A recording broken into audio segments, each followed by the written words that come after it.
The views expressed, opinions given, and any communication made between the hosts and guests of What Are You Afraid of Horror and Paranormal Show do not necessarily reflect the views or opinions of Para-X Radio, EMC Network, or all services that play this show. The hosts and services are not responsible for the actions of their guests, and the original rights of all intellectual property is retained by the creator, and all work is used with either permission or Creative Commons license. The show is for entertainment purposes only.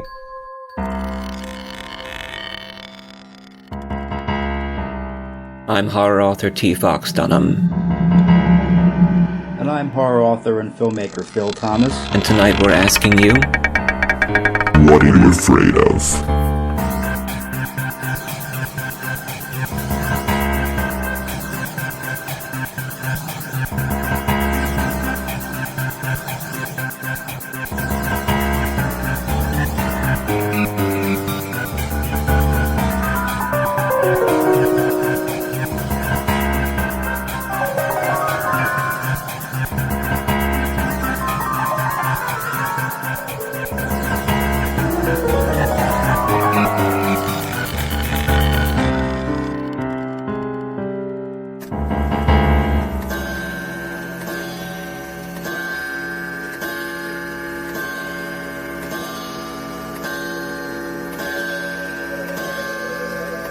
Philadelphia's horror home with hosts T. Fox Dunham and Phil Thomas. Well, hey there, and Happy New Year. 2020 is upon us. This is T. Fox Dunham. I'm introducing episode 133. This is the best haunts of 2019, where we put together some of our favorite stories and some of our favorite interview moments from our last year of What Are You Afraid of Horror and Paranormal Show. We're going to be back in January with all new guests, ghost stories, and horror, and things that go bump in the podcast. Of course, I'm T. Fox Dunham, and I will be back with Phil Thomas, plus plenty of new guests to provide you entertaining, spooky content. It was such a cool year, and we talked to so many great people, actors, filmmakers, ghost hunters, authors, and just psychics and interesting people all around. So, without further ado, this is our clip show, and we will be back with new content in 2020 on Para-X Radio on Friday nights at 9 p.m. And check out our growing website at www.whatareyouafraidofpodcast.com. So go ahead and enjoy the best moments of 2019.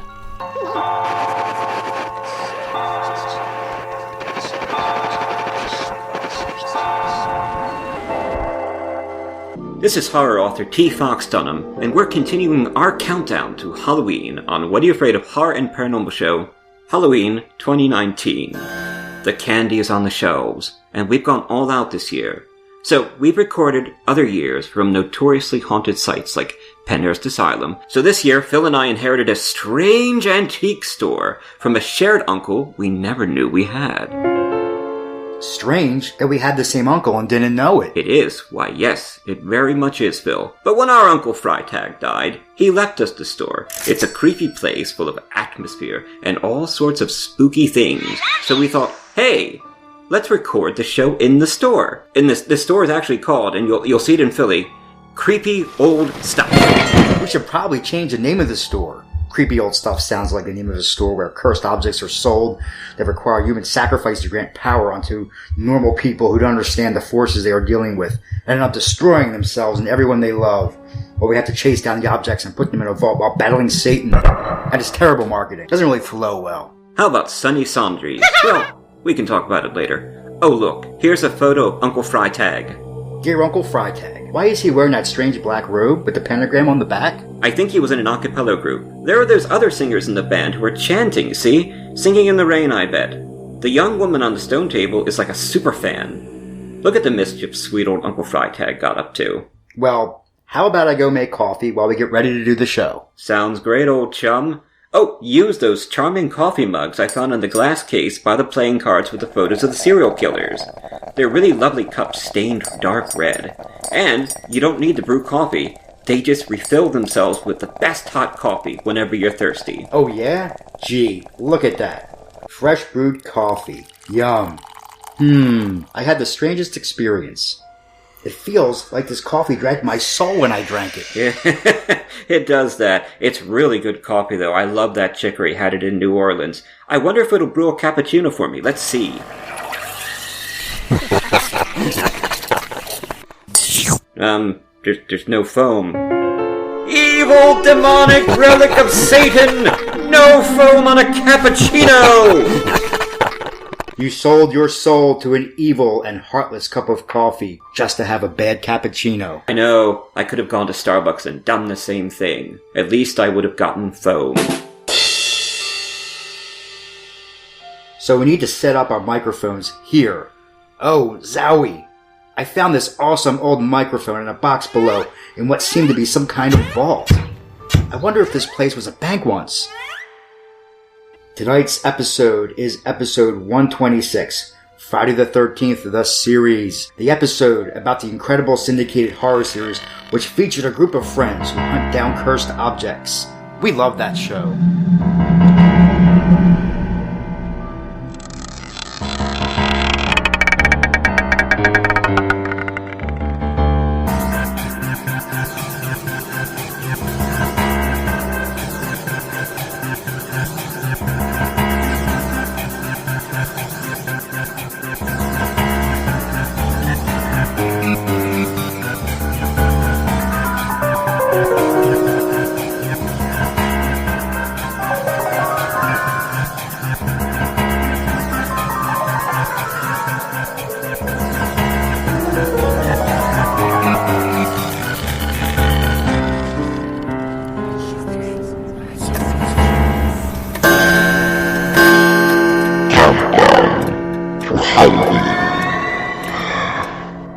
The microphone has a card. It was like set up like an item. Let's see. This microphone was one of the original carbon prototypes made by the inventor David Edward Hughes, a British-American inventor and music professor. It says that he made a deal with the devil to steal Edison's inventions. The microphone was used by propagandist Joseph Goebbels during the rise of the Third Reich. Seems innocent enough. Let's try it. Now that is clear. Incredibly clear. Too clear. It's sinister. It must be cursed. There's more on the back of this card. The users of this microphone will be cursed with the compulsive need to type lies on the computer, then attempt to sell those lies to unpopular journals and publishers for little money and appreciation, which will seldom be read by a world that doesn't like to read much. Damn it! Guess we should just use the microphone because, we're already cursed. What we need is help to figure out all these cursed curios. Let me write up a help wanted sign. Could you hand me that cursed marker that gives you the power to write poetry and makes people fall in love with you, but then you need to kill them after your first kiss? You sure you don't mean the marker that gives you the power to write help wanted signs that instantly draws the most qualified person to fill the open vacancy? That's so much better. Yes. Okay, here we go.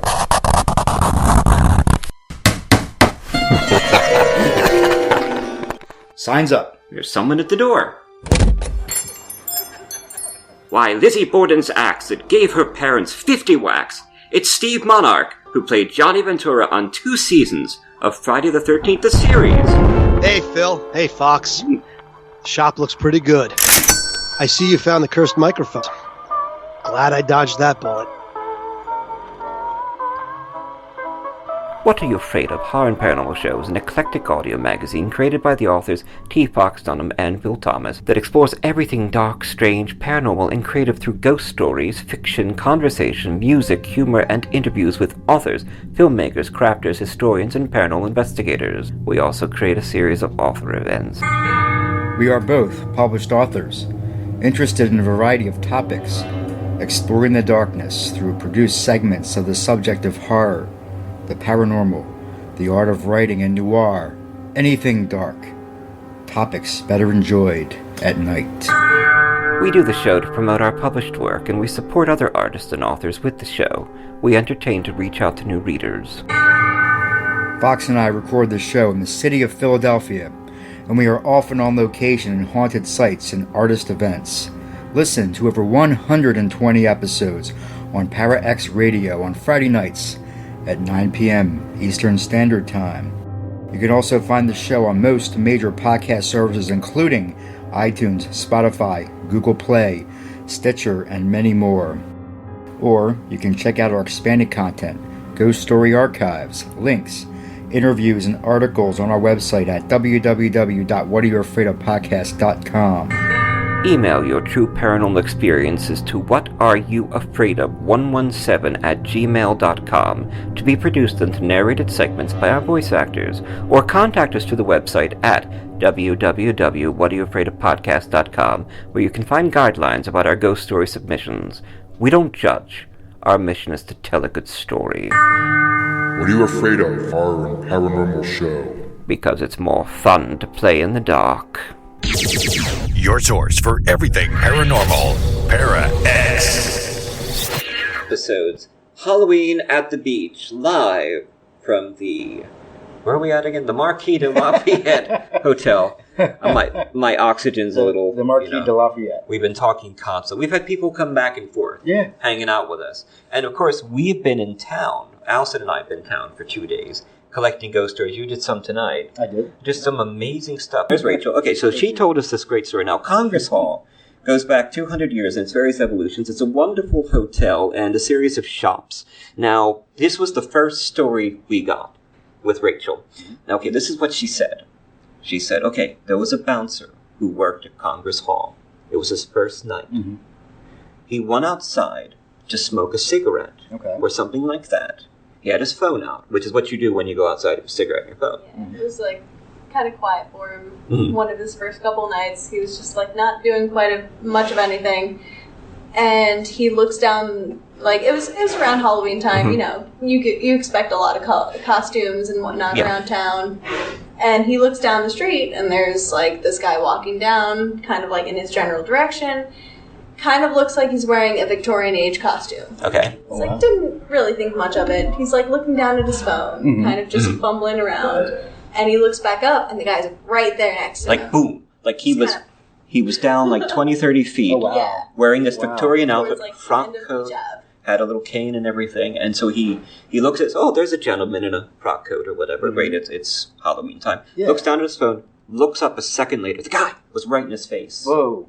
And then what was the guy like? There was absolutely no face. The face was a black void. Jeez. There was nothing there. Like a howling void. That's creepy. Yeah. Good lord. And, and so this the guy... this is like a big bouncer, right? Yeah. This big He's like super bulky guy. He's come back to work with us a couple of times before then, or sometime around then. Okay. And he I don't know, he's just never been quite like a long-term employee. He just didn't want to stick around very long. Right. I thought you were going to say he's never been quite the same again. Probably not, would you? I mean, he's always been an interesting guy. But that's what really got me was that he... that was definitely, not even a week after he just stopped working for a while. Wow. He looked down at his phone and looked back up, and it was in his face.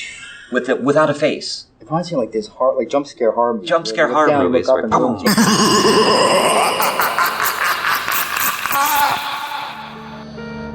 Explore the darkness. Find out what goes bump in the night. Did you hear that? Did you see that? What's that bright light in the sky? Oh, we so need to investigate. Calling all witches and sensitives. Explore the paranormal. With host Shauna and Vicky from Geeks Paranormal. Wednesdays at 9 Eastern, 8 Central. Let's explore. On paraxradio.com. Ghosts of the Flanders Hotel, Ocean City, New Jersey. Researched, written, and read by T. Fox Dunham. My wife and I love to drive east to the New Jersey coast, and we spent many wonderful days on the ocean enjoying both the town and the boardwalk of Ocean City, New Jersey. We know its shops, arcades, and restaurants well, and over time, I've heard whispers of the many ghosts who decided to remain at the beach after their death. One of those stories was of the Grand Laughing Lady of the Flanders Hotel. Located behind Playland's Castaway Cove, a beloved amusement park on the Ocean City Boardwalk in New Jersey, best known for its pirate ship that fires cannon on the busy summer nights, The Flanders Hotel is one of the town's oldest and most elegant landmarks, rich in both normal and paranormal history. Visitors to the Ocean City boardwalk will quickly recognize the iconic building of layered floors complete with red tiles and white walls. This grand and luxurious hotel was designed by renowned local architect Vivian Smith. Smith was an Ocean City native who built a career in Philadelphia, then returned home to design some of the iconic buildings of Ocean City, the Music Pier, City Hall, the high school, and several of the Atlantic City hotels. Vivian Smith designed the hotel in the Spanish Mission Revival style, and it was built in 1923. The owners named the hotel after Flanders Field in Belgium, an infamous battlefield from the First World War. The field was made famous by the poem by poet John McCrae, and it is known for poppies growing over the gravestone rows of American soldiers who were killed in that awful and muddy war. Vivian Smith designed the hotel complete with a large basement below sea level. This maze of large rooms became known as the Catacombs of the Flanders, and these rooms were even used for illegal activities, quickly gaining a haunted reputation. The hotel became quickly known as a location of luxury, keeping up an atmosphere of hospitality even during the lean times of the Great Depression, becoming a popular resort throughout the 20th century. The Flanders even survived a terrible fire that wiped out much of the boardwalk and dozens of blocks of the waterfront in 1927. The fire even made room for the gigantic saltwater swimming pools located in between the hotel and the boardwalk. James M. Dwyer purchased the Flanders in 1996, remodeled the rooms as condominium units, and restored the hotel to much of its original grandeur. The Flanders is the only full-service hotel in Ocean City with a full-service restaurant, shops, a salon, a fitness center, ballrooms, and it's a great place to be married on the beach. In 2009, the Flanders Hotel, by unanimous vote, was placed on the National Register of Historic Places. The opulent design and luxurious amenities provided by the hotel soon made it a popular spot for the wealthy and criminal elements during the age of bootlegging and prohibition. The coast of New Jersey was not developed in the 20s, so there were few places where business meetings could be held by the criminal elements in New York and Philadelphia. The Jersey coast was a popular shore where smugglers brought in Canadian and Irish whiskey, which was then sold illegally throughout the East Coast, building massive criminal empires. The Flanders became a popular meeting place for East Coast bootleggers and mafia, and its catacombs were useful for dealing with problems. Gangland legends tell the story of several mob victims murdered in the basement, where their screams could not be heard by the seaside revelers above. Others say enemies of the criminal syndicates were killed in the rooms above and hidden below in the catacombs. Bodies may even be buried on the site, though none have been discovered. Members of the staff do not care to go into the basement rooms, especially at night. Several staff and visitors say they've even heard screams or wild laughter in the dark passages and rooms when no one else was down there. Are those the screams of the victims of the mafia finally heard? Dark apparitions haunting the dark rooms have also been seen, terrifying staff members sent below on errands. Do the ghosts of the mob victims wander the catacombs, lost in the dark below sea level? Besides the ghosts of the mafia victims, another spirit has been seen over the years of the hotel's operation. The hotel staff eventually named this ghost Emily, and she has become an unofficial mascot of the Hotel Flanders, even having the restaurant named after her. Hundreds of staff members and guests have seen her over the years, and she is known for her many ways of alerting people to her presence. She loves attention. Where the victims of the mafia are known to frighten, Emily is considered to be a happy ghost who often gets up to mischief in the hotel. She is a cheerful spirit who plays with door locks, working doorknobs, and even unscrewing light bulbs from chandeliers. She sometimes smashes plates, perhaps in frustration. She opens and closes doors, and some guests have seen a train of white gown disappearing down halls and around corners, always just out of sight. Sometimes a young woman can be seen running down the passageway and vanishing into the walls, perhaps following the floor plan of the original hotel before it was renovated. Many guests reported Emily during the month of July in 1999, and she's been described as a woman in her 20s with long brown or red hair, depending on the light. Many have speculated on her origins. Ghost Tours of Ocean City reported that Emily was the girlfriend of a World War I soldier who never came home to her from Europe. Perhaps he died in Flanders. Some paranormal investigators have uncovered psychic evidence that she might be the ghost of a child named Marilyn. This girl drowned tragically in the Atlantic and still searches for her mother, whom they have speculated may be called Emily. Stories of the ghosts of children who drowned in the hotel and haunt nearby hotels are common at the Jersey Shore, including a ghost who haunts the Hotel Montgomery in Cape May. Emily loves elegance. Sometimes a woman is heard laughing or screaming in the catacombs, but these might be reports of different spirits, perhaps the ones killed by the Mafia. She is known to frequent the hotel's famous Hall of Mirrors, wearing a white dress and twirling in the light, watching her reflection. She quickly vanishes when seen by unwanted witnesses. Others report feeling unseen hands reaching out to them, and seeing objects move of their own accord, though this isn't really Emily's style. She has also been seen twice during the July sightings of 1999, standing by the grand piano, perhaps ready to break into song.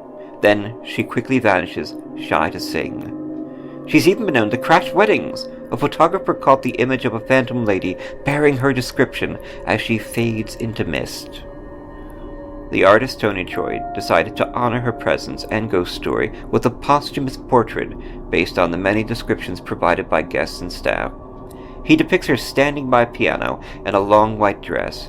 Reflecting her spirited and childlike nature, Emily is not wearing shoes. Psychics have felt her energy focused on this painting. Emily's undying spirit represents the happiness and energy of the New Jersey Shore. She is best known for her laughter, which sometimes can be heard throughout the Flanders Hotel. Sometimes she's heard singing joyfully. She's a beautiful and joyful spirit to haunt an old landmark in Ocean City that was named for one of the great tragedies of the 20th century. This is T. Fox Dunham at What Are You Afraid of Horror and Paranormal Show. Mercy, a new horror medical thriller from author T. Fox Dunham, published by Bloodbound Books. Based on the author's horrific battle with a rare form of lymphoma that involved intense chemotherapy and radiation, Fox turns the horror of his experience into terror on the page. William Saint is dying of cancer. On most days, death seems like a humane alternative to the treatment. Stricken with fever, William is rushed to Mercy, notorious as a place to send the sickest of the poor and uninsured to be forgotten, and finds the hospital in even worse condition than his previous visit. Willie's memories faded. He grabbed his the sack head of the scarecrow, picking at the exposed chicken wire to hold them in. However, the memories fell out of the holes in his face. They wormed and crawled from the leather flesh and the old clothing of the scarecrow, then squirmed and wiggled down his body. The grounds are unkempt, the foundation is cracking, and like the wild mushrooms sprouting from the fissures of decay around it, something is growing inside the hospital. Something dark.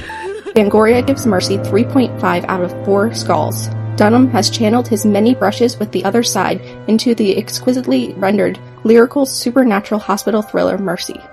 It's feeding on the sickness and sustaining itself on the staff, changing them, and now it wants Willie. Come now, Mr. Saint.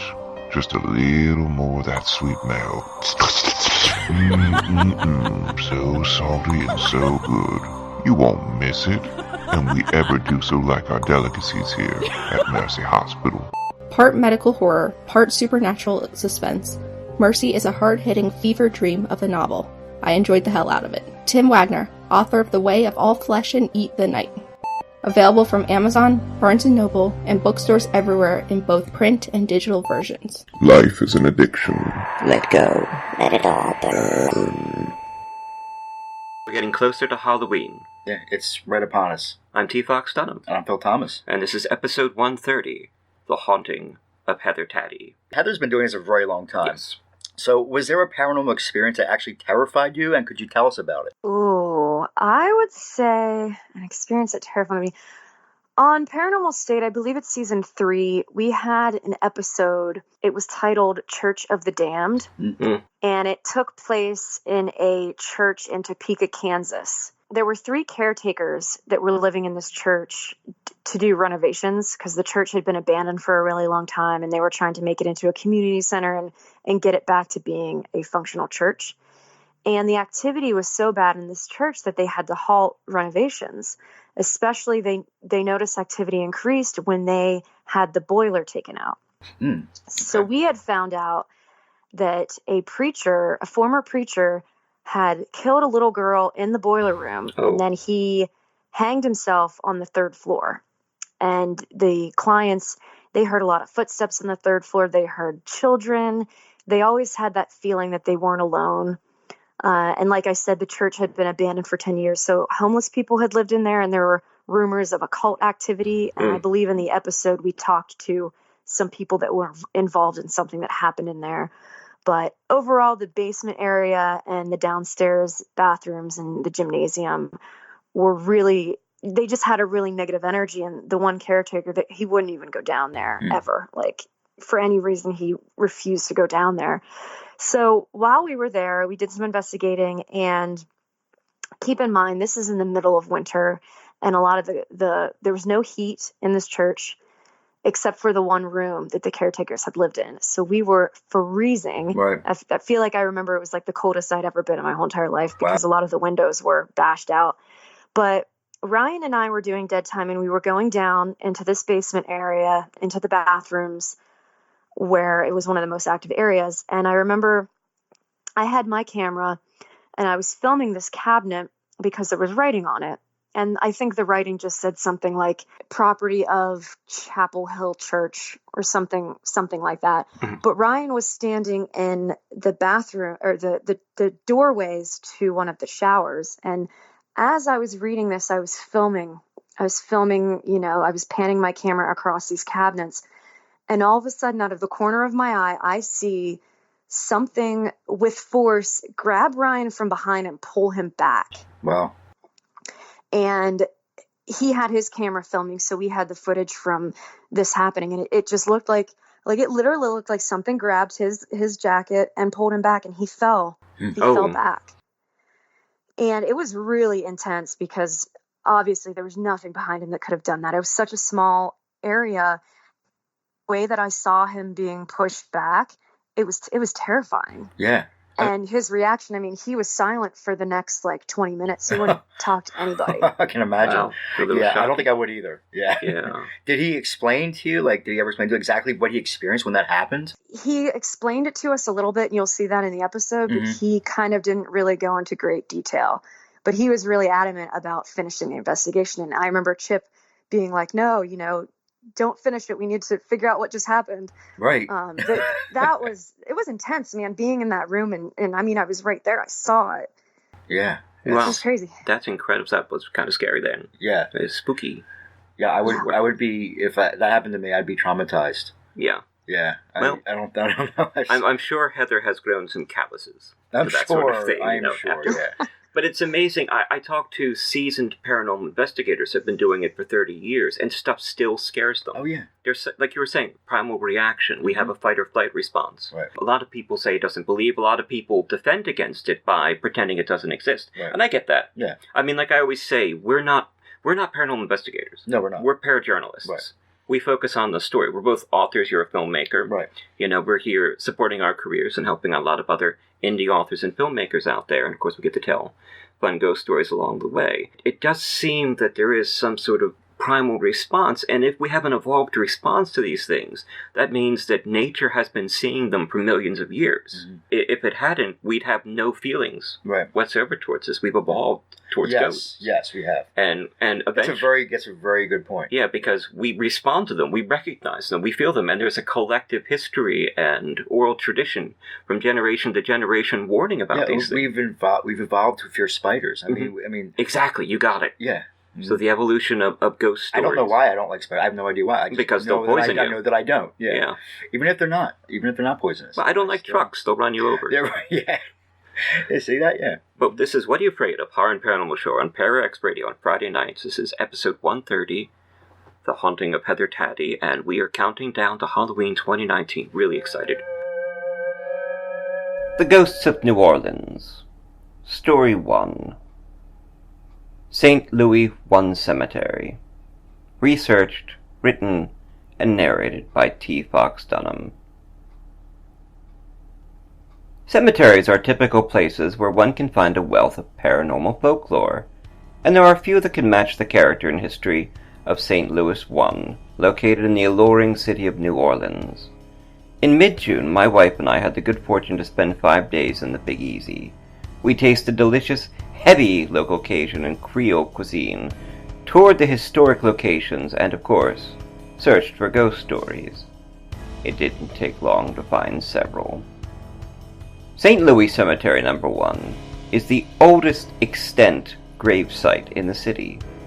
The Spanish established it by royal decree in August of 1789 to replace the city's older St. Peter Cemetery after the city was redesigned following a fire in 1788. Like the later graveyards, it takes up just one block, but it holds over 700 tombs. Over 100,000 of the New Orleans dead now reside in these above-ground stone plots. Many famous citizens were buried in St. Louis I, including former privateer of the Battle of New Orleans, Dominic Q, Pierre Nord Alexis, the President of Haiti, Sugar Baron Eton de Boer, and even Homer Plazy, famous plaintiff in the 1896 Civil Rights Supreme Court case. And many more prominent citizens rest their weary bodies in the city within a city. And of course, people started reporting ghosts in the stone necropolis soon after it opened. History lives in the gorgeous city of New Orleans. As you walk through the city or ride its streetcars, you jump through various periods in time. Modern New Orleans, reflected by the new casino and hotels on the Mississippi, or you can travel back in time below the verandas in the French Quarter. The vine-covered marble houses standing one story above ground in the cemetery reflect some of the oldest parts of the city. The French learned early that you cannot bury the dead in the grounds of the city. Being below sea level, the cause of much of the climatic suffering, the coffins float, especially after floods. Thus the iconic cities of the dead came to be. At first they tried to drill holes in the wooden coffins to keep the boxes from floating, even weighing them down with sand and stone. But still the boxes took to the waters, creating unsanitary conditions. So they stopped trying to bury them, creating small buildings to house the bodies. Now anyone who has been to New Orleans knows how hot it can get. Lord! And the buildings acted like ovens, advancing decomposition. After only 1 year, only bone remained. There are many different tomb designs. Companies sold metal pieces to build the tombs with modular frames. Some tombs are built like ovens with brick arches. Barrel-vaulted tombs are known for their vaulted roofs. Box tombs are built to the grounds. And of course, most tombs bear crosses. Family members often install cast iron fences to protect the dead from vandalism. Cobblestones for the paths were mined from Lake Pontchartrain. There was no plan designed, so the tombs create a maze. Families placed cryptic symbols on their tombs so they'd know the location of their deceased loved ones. Mark Twain called the cemeteries the cities of the dead, and yes, like the living, the ghosts come out to party, mostly at night. Tourists have seen the grizzled face of an old man appear in the stone of one of the tombs. Others have heard screams or whistles, or seen spectral lights flashing. Like most old cities are known for their famous residents, known figures also haunt St. Louis I. The most famous is the Voodoo Queen, Marie Laveau. New Orleans is known for Voodoo. Voodoo is the multifaceted religion that takes elements of folk Catholicism, Native American religion, Spiritism, spiritualism, and European folklore. And of course, it had a queen. Marie Laveau was born in 1801. She was a known fortune teller, practiced voodoo, and cured with herbal remedies in a time when little was understood about medicine. In addition to being a skilled practitioner, she was also a local politician, holding power over others by learning their secrets. Her power grew great as people sought her out to fix their problems using herbs and sorcery. Marie Laveau knew that half her power came from people's beliefs, and she played the theatrics, wearing a red and white turban along with colored clothing. People claimed she would vanish right in front of them. Naturally, she had reappeared after her death in the city of her burial. Many over the years have claimed to see her spirit, and thrill-seekers would get into the cemetery at night. Voodoo rituals were performed to summon her up, and drunken partygoers would vandalize the site. Finally, the Catholic diocese closed the city to the public, allowing only guided tours. Her ghost is still spotted, wearing flamboyant clothing. Some visitors come to openly mock her, and those people are often reported being scratched, pinched, or even shoved to the ground. She is a proud spirit. Many still seek her power and leave offerings at her tomb. People have even reported seeing her spirit becoming ill or touched by the Voodoo Queen when they try to invoke her. People on nearby Rampart Street have claimed to have heard her loud voodoo curses sung out from the cemetery. Others have seen a woman draped in a boa rising from beneath the stone walls. Members of a secret voodoo society that is still active in the city say she appears as a black hellcat with burning eyes. They advise to cross yourself 3 times and back away. Never turn your back on this cat, otherwise she will command you. Her family says she was buried with her black boa constrictor named Zombai, and you can still see this long snake slithering between the tombs. There was a tradition of placing 3 X's on her stone to gain her gifts, and one time someone even painted the tomb bright pink. We at What Are You Afraid Of ask our guests to be respectful at haunted places and let the ghosts rest in peace. Don't damage the cemetery. Don't commit any kind of vandalism, even if it's well-meaning. Leave the sites as you found them, and be respectful to the history of this wonderful city. Another famous ghost was a sailor who lived in the 1800s, known as Henry Fiennes. Being a sailor, Henry made no permanent home in the city, so he lived at a boarding house. Henry had little property, and in a time without computers, all he owned was proven by family papers he kept, including the deed to a tomb owned by his family in St. Louis I. Worried these papers would be lost at sea, he asked the owner of a boarding house, a lovely woman, to keep these papers and get them to his family in case he died at sea. The owner assured him it would all be fine, and she would look after his interest until his return. However, this lady believed she would never see the sailor again, and she had her own debts. She sold his family's tomb, and Henry was never able to prove this treachery. He soon fell ill and died, and was buried in the paupers section of St. Louis I. Soon after, this wronged spirit was seen wandering the cemetery, trying to enter his family's tomb. Visitors describe him as being a tall fellow bearing sky-blue eyes that look empty when they gaze. He wears a black suit and no shirt. Henry asks tourists if they know where his tomb is located, as he is looking to trace his family history. It is even said that he has appeared to funeral mourners, asking them if there's any room in their tomb for his bones. People have caught his spirit on film, and ghost hunters have captured an EVP of a man saying, "I need to rest." Will Henry ever find eternal peace? Of course, another spirit, called Alphonse, may be mistaken for this weary sailor. Alphonse is a lonely ghost, lost in the maze of the dead. He often takes the hands of tourists and asks them to help him find his way home. Then when they turn or blink away for a second, Alphonse vanishes. The ghost desires more attention for his resting place, and he is known for purloining flowers from other graves and spreading them out on his. He always appears with a grin on his face, then he suddenly breaks into tears and vanishes. Visitors may also see the ghosts of cats and dogs, the phantoms of caretaker animals who still roam the cemetery, seeking their former masters. Another spirit asks for help putting flowers on his wife's grave. This ghost has become known as Jimmy, and he appears as a tall, husky man missing several teeth and possessing a powerful odor.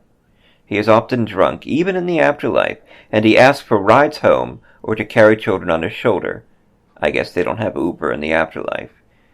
EVPs have even recorded this man telling dirty jokes. St. Louis I is a beautiful and decaying city dedicated to the dead of one of the liveliest cities in the world. While wandering the chaotic lanes, you can still hear the jazz, blues, or Creole music played in the adjacent French district, or the ring of streetcar bells. Ghosts roam within the stone walls of the cemetery, unable to let go of the city of life. The Witch Queen of New Orleans, Marionnette Tout, said of this cemetery, "The dead walk the alleys of St. Louis one more than the living, and when I pass over, I shall certainly be one of them." She is said to be buried in a secret tomb in St. Louis I. Do you know what it means to miss New Orleans and miss it each night and day? Fox may be wrong, but the feeling's getting stronger.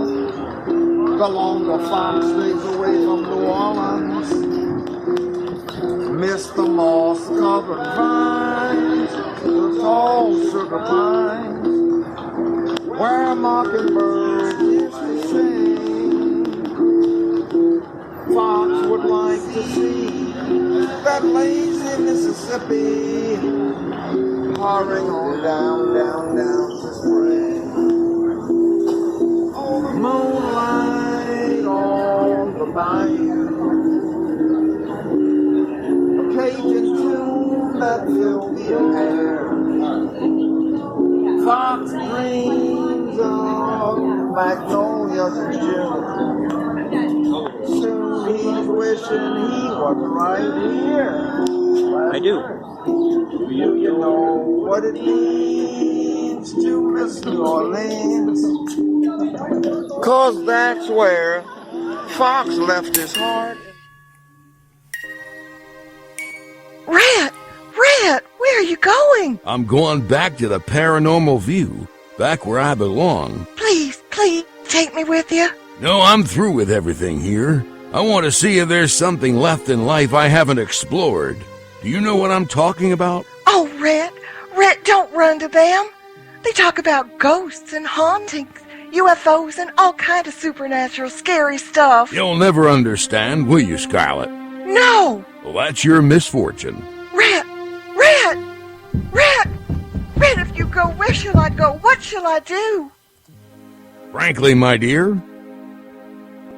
Line! Oh, you gotta be kidding. That's the Paranormal View with your host, Henry Foister, Jeffrey Gould, and Barbara Duncan. Every Saturday night at 8 p.m. Eastern, exclusively on the Para X Radio Network. We're back. Thank you for being with us with Joe Lansdale. What Are You Afraid of Horror and Paranormal Show, Up to My Ass in Alligators. The Joe Arla. I'm going to keep saying that. Yeah, well, I think we both should say that. You know, because I had contacted Joe, and he wrote me back, which was the first surprise, and he said, well, I don't really believe in ghost stories, so it's not a fit. No, Joe, we do horror, we do everything. Please, come on. Jump back in. I've had to do that a few times. Yeah. Save interviews and things like that. And we were trying to work out a day to get him on the show, and obviously Joe does an incredible amount of things. He's out there living the dream. And he wasn't sure of his schedule, and he was going back and, okay, Wednesday night. No, Tuesday night is good. No, wait, Wednesday night. And I said, don't worry about it. And he said, just in a single email, Up to My Ass in Alligators. And I didn't know how to read that. I was like, what is he talking about?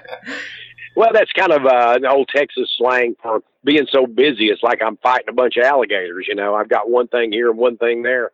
And that's the way I feel. But, you know, you did say something that I think is absolutely accurate, at least in my case and how I view it, is I am living the dream. I love this. We do a lot of ghost stories. We interview paranormal investigators. We've had some wonderful people on the show.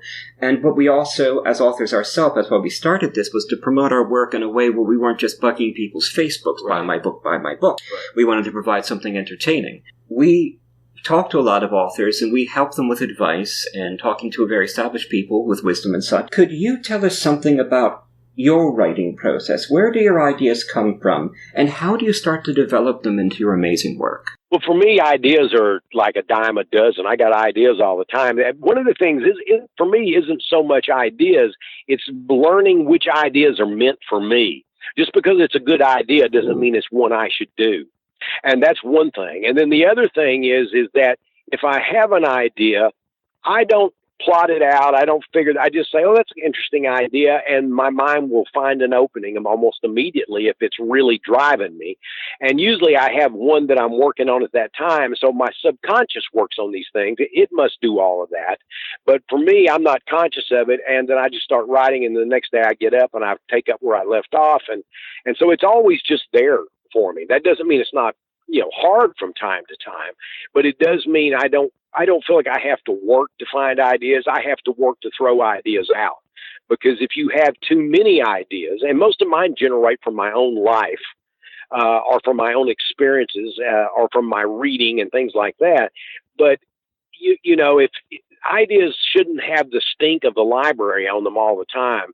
As much as I love reading and as much as I am an avid reader, I think you've also you got to get outside your house. You got to get out and meet people. And I never work over 3 hours a day unless it's something unique. I get up in the morning, I do that, then I have the rest of that day to live that life and to do the things I want to do, whether it's martial arts or whether it's read or whether it's watch movies or it's hang with my family. All of those different things are part of what writing's about. And to write something doesn't mean you had to have sailed around the world on a log or climb Mount Everest in, roller skates or something. But it does mean that you have to have some feeling for human interaction, which more and more fiction I read, I can tell people never leave their computer because it's got that stink of the library about it, or that stink of the computer desk. There's no feeling, there's no no emotion and no real red blood in a lot of the stuff that I'm reading. And so to me, it's important to borrow from your own biography or autobiography because you can make it more real, even if you just take elements here and there. It doesn't feel lived in. I like that, Phil. Yeah. That's very good. When you're reading something from people that just constantly not doing anything, they're not experiencing life, and they're just sitting there. It doesn't feel lived in. Right. I love that. You can read fight scenes. You can tell somebody's never been in a fight. You can read sex scenes and tell a virgin. You can tell all of these different things in your stories. And so living life's important. And again, you don't have to live a dynamic life. I mean, I've had a fairly interesting one. I've done a few things in my life, but mainly it's just that knowing what it's like to be someone who started out poor, had nothing, had to deal with people, had to deal with adversity and things like that, gives you a different viewpoint. I'm not saying everybody should have to go through that or needs to, but I'm saying for me, that's what worked for me. If you've grown up rich and you're in a house with everything that's needed and you've grown up that way, then that's your reality and that's something you start your stories from.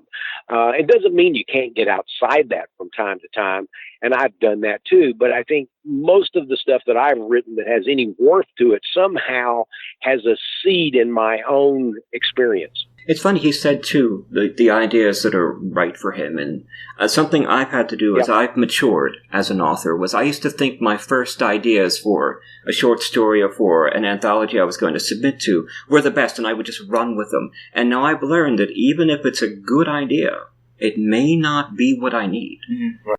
Well, yeah, it may not be for you. Yeah, I've learned, and I have a new motto in my writing. First ideas, come up with a few more for that particular thing.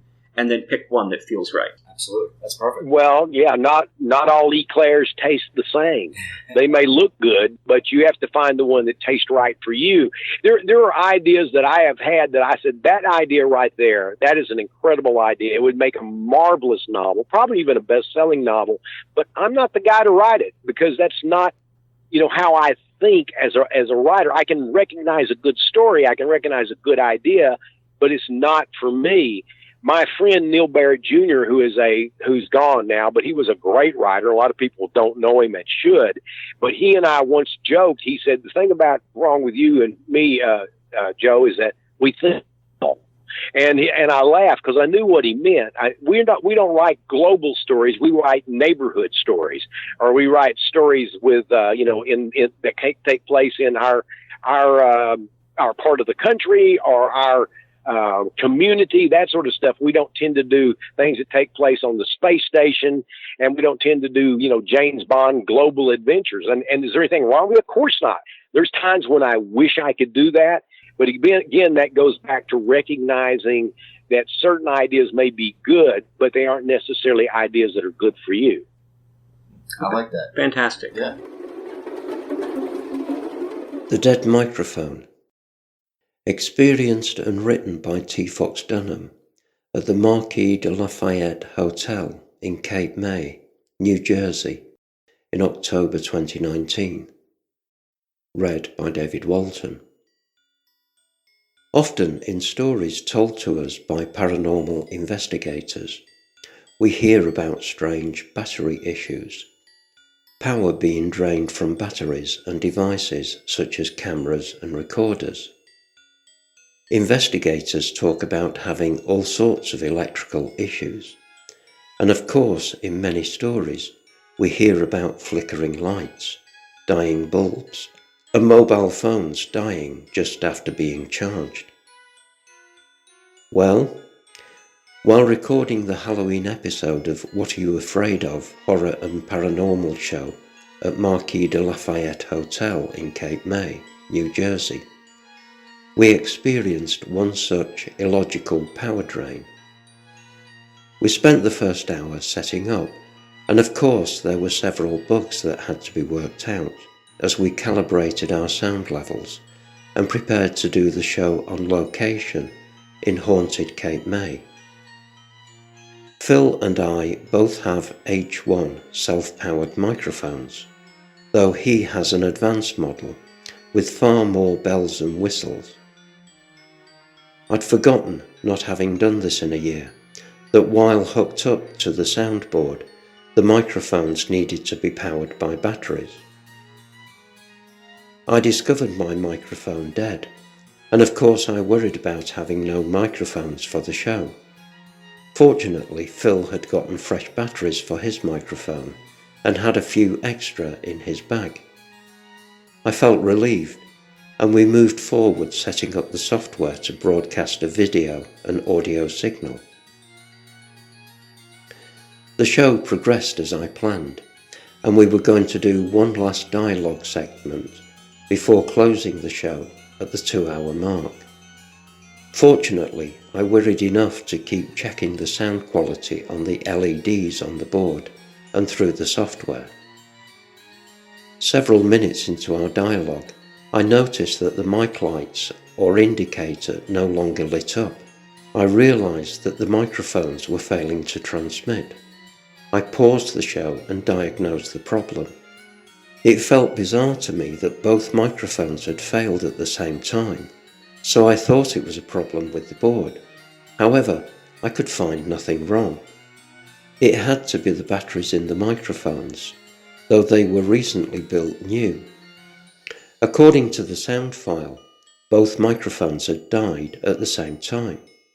It was strange enough that new batteries would die that soon, and even stranger that two different devices with two different power draws deplete their batteries at the same time. Odder still, my microphone came back on. The battery still had power. So why had it switched off? With the remaining power, we quickly ended a great episode of Cape May Ghost Stories. It was only later, as we were packing up, that we recalled all the stories I'd heard about paranormal investigators having their batteries drained before or during an investigation. Phil had suffered the same issue during some time in a haunted house. If one of our microphones had died, I wouldn't have blamed ghosts, but both dying at the same time with new batteries struck a supernatural nerve. We'd been hearing about the spirits haunting the Marquis de Lafayette for weeks. Had they decided to make themselves known with a little mischief? Some sabotage of our show? I'm grateful they picked the last 15 minutes. Perhaps they didn't like being talked about so much. Well, it was an incredible show and an incredible Halloween in Cape May, New Jersey.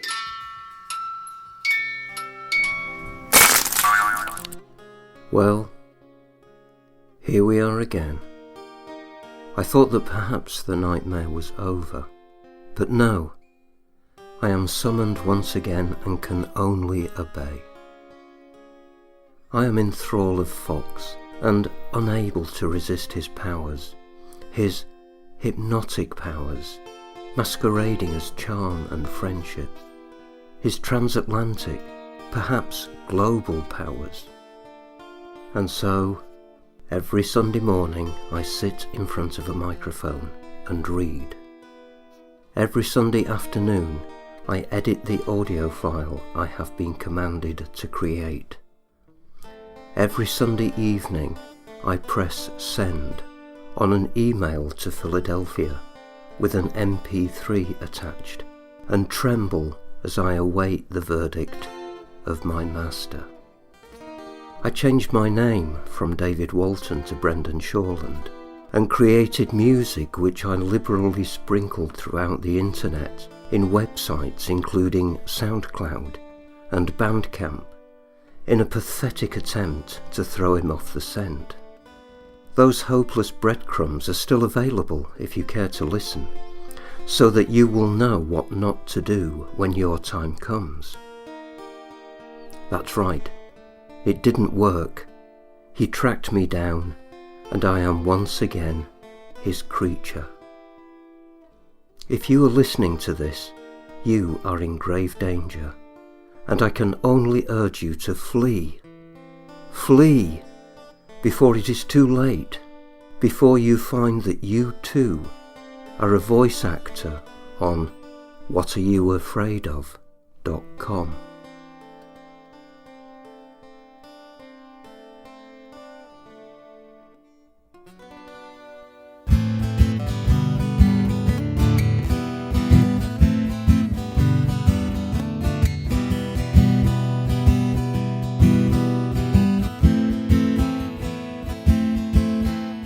In Iceland during Christmas there roams a monstrous cat that kills kids who shirk hard work, then leaves them on the mat.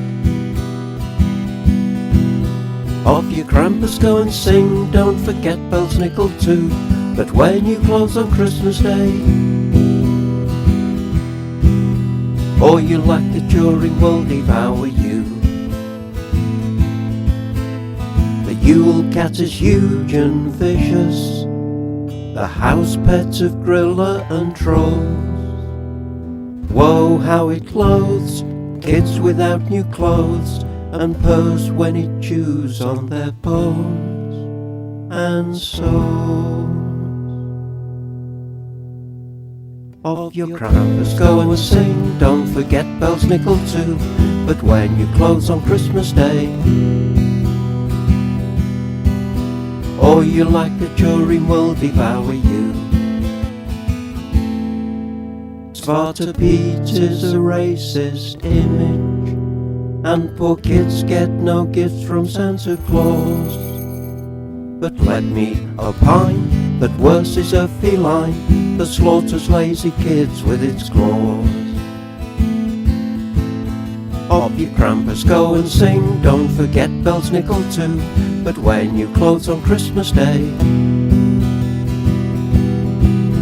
or you like the jury will devour you.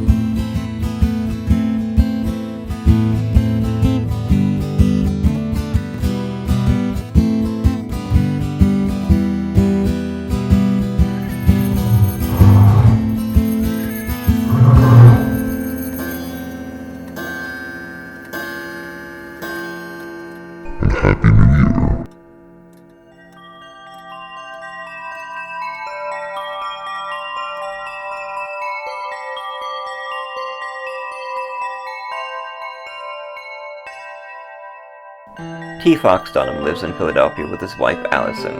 He's a lymphoma survivor, cancer patient, modern bard and historian. His first book, The Street Martyr, was published by Gutter Books. A television series based on the book is being produced by Throughline Films.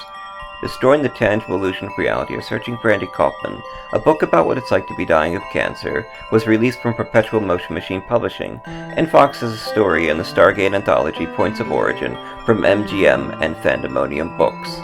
Fox is an active member of the Horror Writers Association, and he's had published hundreds of short stories and articles. His motto is Wrecking Civilization, one story at a time. Find out more information at www.tfoxdunham.com. Phil Thomas is an author and screenwriter from the suburbs of Philadelphia. His screenplays have been produced into 2 feature films, False Face and Always from Darkness, and are available in major retailers such as Best Buy and Target, as well as availability on Netflix and Amazon Prime on demand. His screenplay, 3 Tunnels, was a semi-finalist at the LA Screenplay Competition. He is a member of the International Association of Professional Writers and Editors, and he currently writes for Cultured Vultures, Game Skinny, and BloodyDisgusting.com. He formerly held the position of Senior Marketing Manager at Eternal Press, and was a journalist for Patch, where he wrote a daily tech column covering the latest electronics and gadgets. He lives in the suburbs of Philadelphia and is currently working on his second novel, Worst Afterlife Ever. The views expressed and the opinions given by the individual host and their guests do not necessarily reflect those of Para X, its affiliates, or its sponsors.